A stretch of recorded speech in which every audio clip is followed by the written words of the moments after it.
nagsinungaling daw si Batangas Congressman Leandro Leviste na hindi nito binenta ang prangkisa ng kanyang kumpanya na Solar para sa Bayan Corporation. Sa programang Inbox ng Abante, sinabi ni Bicol Saro Party List Representative Terry Ridon na SPBC ang controlling interest sa prangkisang ibinigay ng Kongreso. Bukod sa pagbenta ng prangkisa, bigo rin daw mag-operate ang kumpanya ng 4 na taon, bagay na una nang inamin mismo ni Leviste. Actually, nagsinungaling siya kaninang umaga at ilang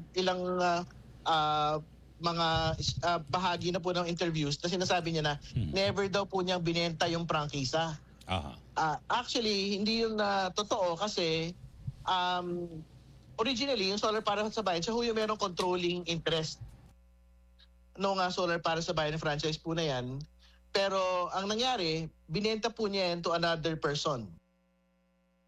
Manatiling nakatutok sa Bilyonaryo News Channel. Sumubaybay sa aming social media accounts at mag-subscribe sa aming YouTube channel para sa mga eksklusibong balita at storya.